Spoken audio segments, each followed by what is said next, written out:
Remember when the Spawn of Satan was the hottest selling toy in America? Pet me. Let's go back. Tamagotchi, The Y2K.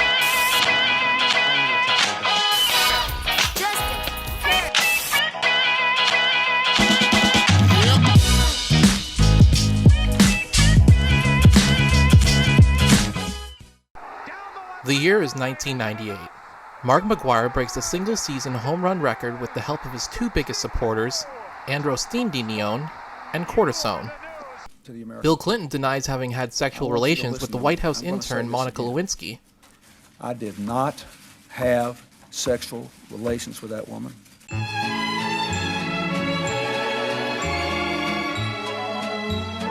And the FDA approves Viagra, one of Bill Clinton's biggest supporters. And most importantly, the Furby is released to the public just in time for the holiday season. Meet Caleb Chung and David Hampton, the two minds behind the Furby. The two of them met in Silicon Valley and were inspired by the Tamagotchi, another huge toy of the 90s that deserves an entire episode dedicated to itself. They liked the idea of an electronic pet, but the Tamagotchi was something that you couldn't pet. The two men began working on a brand new toy that would later become the Furby. This is the first incarnation of the toy. When Christy and I first made the video, we had this guy working. Just when you thought it couldn't get any creepier. Look, he's got those Steve Buscemi eyes. Hampton and Chung took the Furby to Tiger Electronics, who also released the Talk Boy, another toy that was on many 90s kids' Christmas list, after seeing popularity in Home Alone 2 thanks to Macaulay Culkin. I'll do just that. Tiger Electronics loved it, and they were later acquired by Hasbro, and the rest is history. People went crazy for them. They had such an impact on pop culture during the 90s that Time magazine named the Furby one of the 100 greatest toys of all time. But hey, in 1938 they also named Hitler Person of the Year, so what do they know? If you weren't part of Furby Mania, you're probably wondering, what kid in their right mind would want this nightmare-fueled toy? I mean, look at it. It looks like Gizmo fucked an owl. So anyway, I asked for a Furby for Christmas of 1998, and I got it for Christmas 1999. But there's a reason for that. Trying to get your hands on a Furby in 1998 was like Arnold Schwarzenegger trying to get his hands on the Turbo Man in Jingle All the Way. These guys are looking for a Turbo Man? A gentleman dog, yes. This Christmas, it's Furby. You likely won't spot one on store shelves, though. There's just too many people trying to find one. Nobody has offered me $1,000, but I have had offers from $150 to $650. I think it's crazy. And I personally would not pay $650 when you know that it's only a $40 toy. Well, she just found the one flaw in her business plan. I can guarantee that in 2020, this woman's garage was full of hand sanitizer and toilet paper.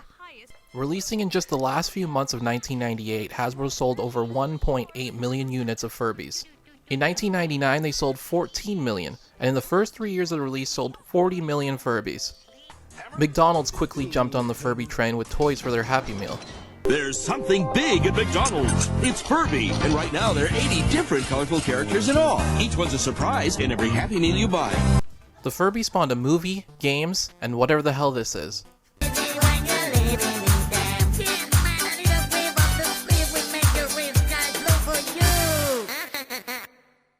It even got the attention of the NSA. They were worried that maybe the Furby could record and repeat classified information. But my question is, what adult was bringing a Furby to work with them at the NSA? Ironically, the NSA would hire Edward Snowden just 6 years later. But I'm sure no one would overreact to technology for a long time after that. A Senate panel describes Y2K, the year 2000 computer bug, as a worldwide crisis and one of the most serious and potentially devastating events this nation has ever encountered. Furby out of the box would speak its own language called Furbish. It would say stuff like "You nai a te do," which meant "Do you want to play?" Or "You nai no la," which means "Show me a dance." Or "Do da wee wee," which translates to something along the lines of "Join the army if you're not a communist swine." You know, just fun stuff like that.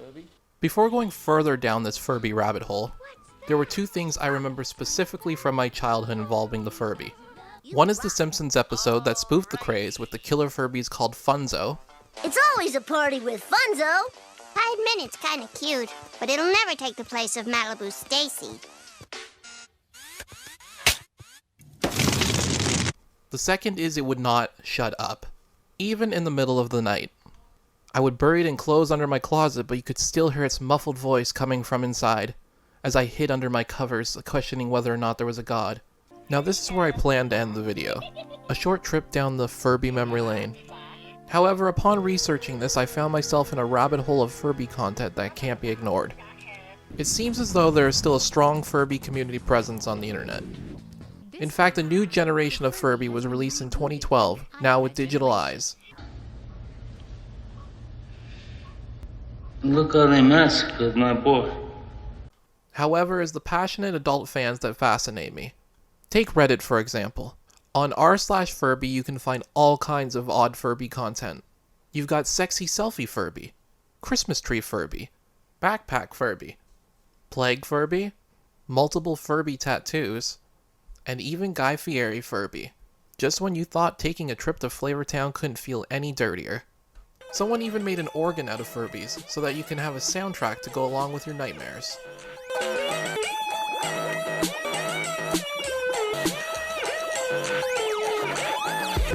Although if that's too much for you, you can head over to r/Safe Furby, described as a safe, low-stress space for positive Furby community content. At r/Oddbody Furby, you can expect incredible content like this.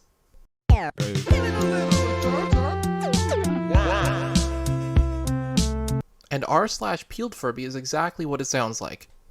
There are Tumblr pages dedicated to the Furby, and multiple Furby Instagram accounts, but the most important website for Furbies is Etsy.